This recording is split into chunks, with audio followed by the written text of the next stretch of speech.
Virginia has just taken an action that left many people shaking their heads, releasing more than 10,000 crabs into a heavily polluted coastal bay, an area where, for years, blackened water, toxic sludge, and heavy metals had pushed the ecosystem to the brink of ecological collapse. This bay was once a source of embarrassment for the state. Fish died in massive numbers, toxic algae blooms spread uncontrollably, and foul odors rose whenever the tide went out.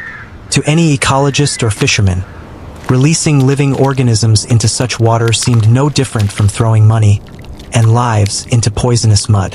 History offers plenty of painful lessons. When humans try to fix damaged environments by introducing living species, the results often go wrong. Some species die off completely, while others explode out of control, destroying what little remains. From a biological standpoint, crabs appeared to be an especially poor choice. They are sensitive to pollution, require stable conditions, and can die quickly in low oxygen environments. Dropping them into a contaminated bay was like placing a patient inside a room filled with toxic gas. But monitoring data from just a few months later told a completely different story. Instead of mass die-offs, the ecosystem began shifting in ways no one had anticipated. So what actually happened? Why didn't 10,000 crabs die in a bay that was already considered dead? If you want to understand how this unexpected experiment unfolded, and what it reveals about restoring damaged ecosystems, don't forget to like this video and subscribe to the channel so you don't miss what comes next. To understand why releasing thousands of crabs was considered such a high-risk gamble, we first need to look directly at the reality of Chesapeake Bay, particularly the Virginia tributaries, an area once classified by the U.S. Environmental Protection Agency as one of the most severely degraded coastal ecosystems in the country. For decades, Chesapeake Bay has received massive volumes of agricultural and urban runoff from more than 150 rivers flowing into it. Environmental reports show that each year, the bay absorbs hundreds of thousands of tons of nitrogen and phosphorus, primarily from fertilizers and municipal wastewater. The result has been widespread algal blooms that cloud the water, block sunlight, and disrupt the natural food web. But the most serious problem lies beneath the surface. When algae die, they sink to the bottom and are broken down by bacteria, a process that consumes nearly all dissolved oxygen in the water. During the summer months, large portions of the bay develop so-called dead zones, areas where oxygen levels are too low for fish and crustaceans to survive. In some years, these dead zones have covered thousands of square kilometers, turning the bay floor into an environment almost devoid of life. In response, most past restoration efforts focused on engineering solutions, dredging contaminated sediment, artificially pumping oxygen into the water, or building filtration and circulation systems. These measures cost hundreds of millions of dollars, yet their effectiveness typically lasted only as long as the systems were actively maintained. Once funding ran out or machinery stopped, oxygen levels dropped again, algae returned, and the bay slipped back into decline. This is why the idea of releasing 10,000 blue crabs into a polluted section of Chesapeake Bay struck many ecologists as deeply questionable. Blue crabs live along the bottom, breathe through gills, and are highly sensitive to low oxygen conditions. By conventional logic, they should have been the first casualties of toxic sediment and oxygen-depleted water. What many overlooked, however, was that the bay floor was not lacking biological material. On the contrary, it was overloaded with unprocessed organic matter. The sediment was rich in decaying algae, organic debris, and microbial biomass trapped in an anaerobic state, producing toxic gases and steadily worsening environmental conditions. The issue was not a lack of life, but the absence of a biological mechanism capable of reorganizing the system. Environmental engineers soon faced a clear paradox. Without bottom-dwelling organisms, sediment continued to accumulate and the bay grew increasingly lifeless. But introducing bottom dwellers through conventional methods meant they would die before making any meaningful impact.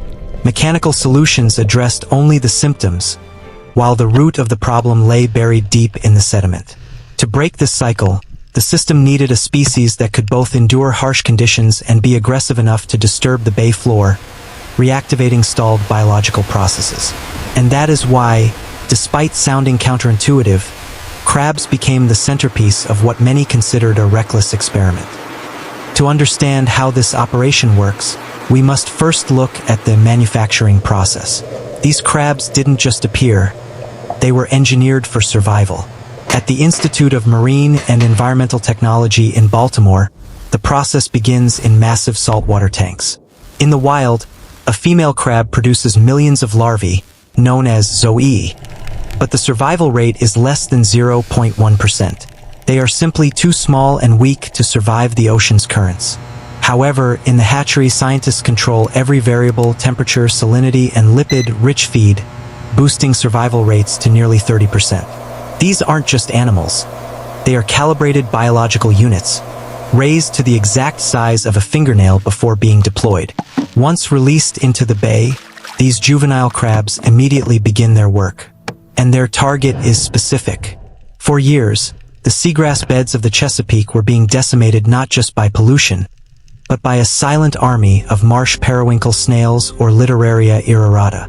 In a healthy ecosystem, these snails are cleaners.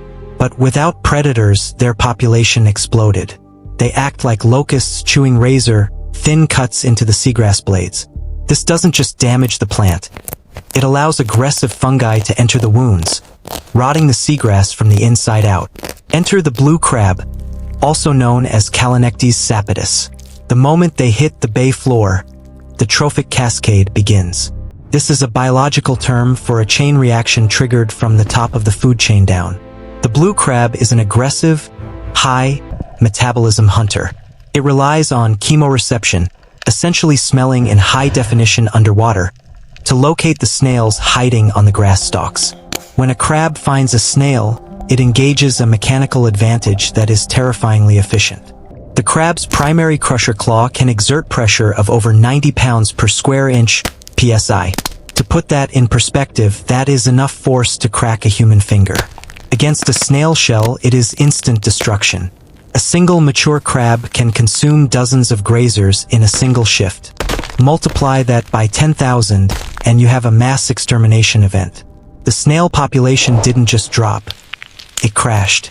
With the grazing pressure removed, the Zoster marina, eelgrass, began to do something it hadn't done in decades. It grew. And this is where the physics comes into play. Seagrass is not just a plant. It is a hydraulic engineer.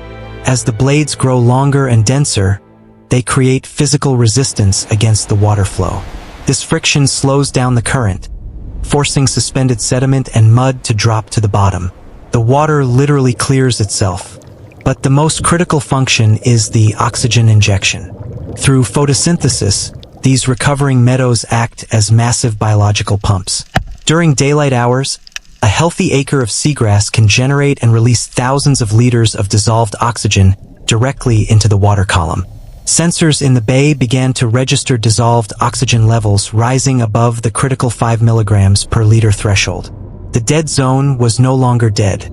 By simply re-inserting the correct gear, the blue crab, into the machine, Virginia engineers restarted the entire life support system of the bay. The crabs ate the pests, the grass cleared the water, and the oxygen returned. It was a perfect, self-sustaining loop. The biological mechanism described in the previous section was elegant, but in engineering, theory means nothing without data. Did this experiment actually scale? The answer came from the sky. Aerial mapping and satellite telemetry conducted by the Virginia Institute of Marine Science revealed a startling transformation. In the specific zones where the crab populations were re-established and protected, the underwater landscape shifted dramatically. The data confirmed the restoration of over 9,000 acres of eelgrass in the coastal bays. To put that scale into perspective, this is not just a local success. It is currently recognized as the single largest successful seagrass restoration project in the world. But the metric that matters most to the state of Virginia isn't just the acreage of grass. It is the turbidity index, the measure of water clarity. Before the intervention, divers reported visibility of less than 6 inches in many areas.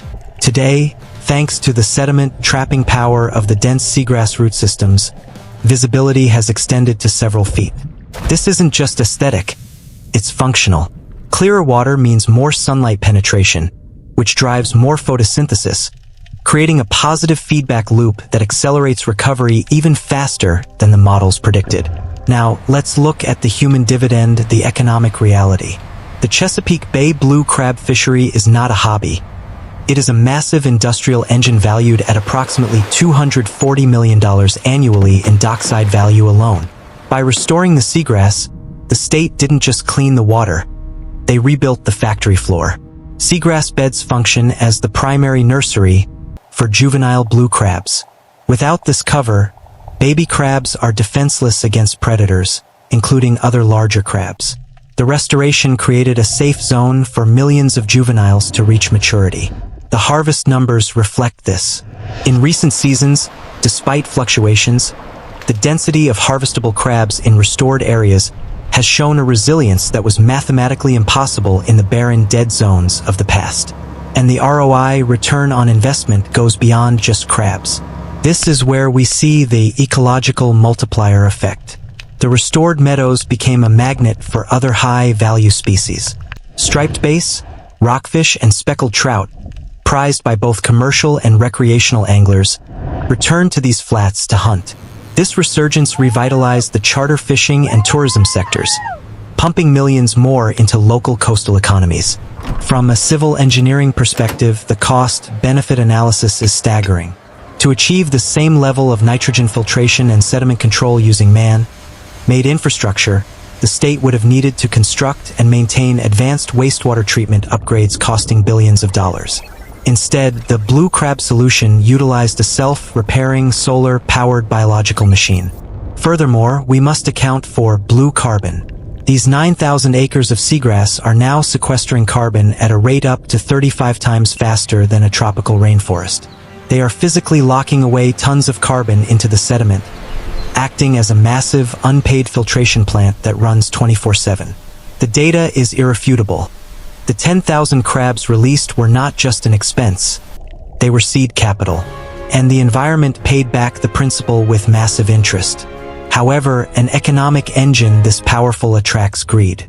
With the crabs back and the money flowing, a new threat emerged, not from nature, but from us. In the next section, we have to analyze the fragile economics of maintaining this system and the looming risk of over-harvesting that could tear it all down again. But with the resurgence of the seagrass comes the resurgence of the fleet. As the water cleared, the watermen returned, and with them, the inevitable tension between ecological restoration and economic extraction. We are now facing a brutal paradox known in resource management as the success disaster. The very agents of this recovery, the adult blue crabs, are also the most valuable commodity in the estuary. The market demand for Chesapeake crab meat is insatiable, driving an industry worth nearly $250 million annually. This creates a dangerous feedback loop because the healthier the bay becomes, the more profitable it is to strip mine the engineers that fixed it. To prevent history from repeating itself, the management of the bay has shifted from traditional fishing quotas to a sophisticated system of biological banking. The Winter Dredge Survey, a massive annual census conducted across 1,500 sites, now dictates the interest rate of the fishery. Scientists have established a hard biological red line of 72.5 million spawning age females. This is the absolute minimum capital required to keep the ecosystem solvent. If the population drops below this threshold, the system risks a total crash. Currently, the target is to maintain a population of 215 million females to ensure resilience. This has led to the implementation of the corridor of safety, a strict limit where no more than 28 to 33% of the crab population can be harvested in a single year. Any number higher than that is not just overfishing, it is sabotaging the bay filtration infrastructure. However, there is a silent killer in these waters that regulations struggle to control, known as ghost fishing. Sonar scans estimate that there are over 145,000 derelict crab pots lost at the bottom of the Chesapeake Bay. These abandoned traps do not stop working. They continue to bait and trap crabs in an endless cycle of death. Data from the NOAA Marine Debris Program suggests that these ghost pots kill over 3.3 million blue crabs every single year, a massive invisible hemorrhage of the very biomass needed to control the snails. Removing these traps has become just as critical as regulating the active fleet. Furthermore, we must temper our optimism with a grim reality check regarding the scalability of this model globally. The Chesapeake success story relies on the specific nature of the enemy, known as eutrophication or nutrient pollution. The crabs are fighting a biological overgrowth caused by fertilizer runoff. This model is functionally useless in the abiotic dead zones seen in industrial hubs like the Pearl River Delta or the post-industrial harbors of Eastern Europe. In those environments, the waters are saturated with heavy metals like mercury, cadmium, and lead, or persistent organic pollutants. In a chemical war zone, biology surrenders. If you introduce blue crabs into a mercury-laden harbor, you do not get a clean ecosystem, you get bioaccumulation. The crabs absorb the toxins, concentrating the poison in their meat, turning a food source into a hazardous material. The lesson here is stark. Biology can defeat biology. A crab can defeat a snail. But biology cannot defeat industrial chemistry. The Chesapeake is a triumph of ecological leverage, but it remains a fragile island of success that requires constant vigilant defense against both our own greed and the legacy of our industrial past. Now, I want to hear from you. Considering the incredible recovery we have seen, do you think we should double down on this biological engine by releasing even more crabs and banning all fishing for the next 5 years to allow the bay to fully heal? Or do you believe we must continue harvesting to support the current economy while managing the risks as we go? Leave your thoughts and arguments in the comments below. I look forward to reading your perspectives. If you found this deep dive into bioengineering valuable, please hit the like button and subscribe to the Extreme Agriculture channel. Your support helps us bring you more stories of human ingenuity and ecological conquest. Thank you for watching, and I will see you in the next video.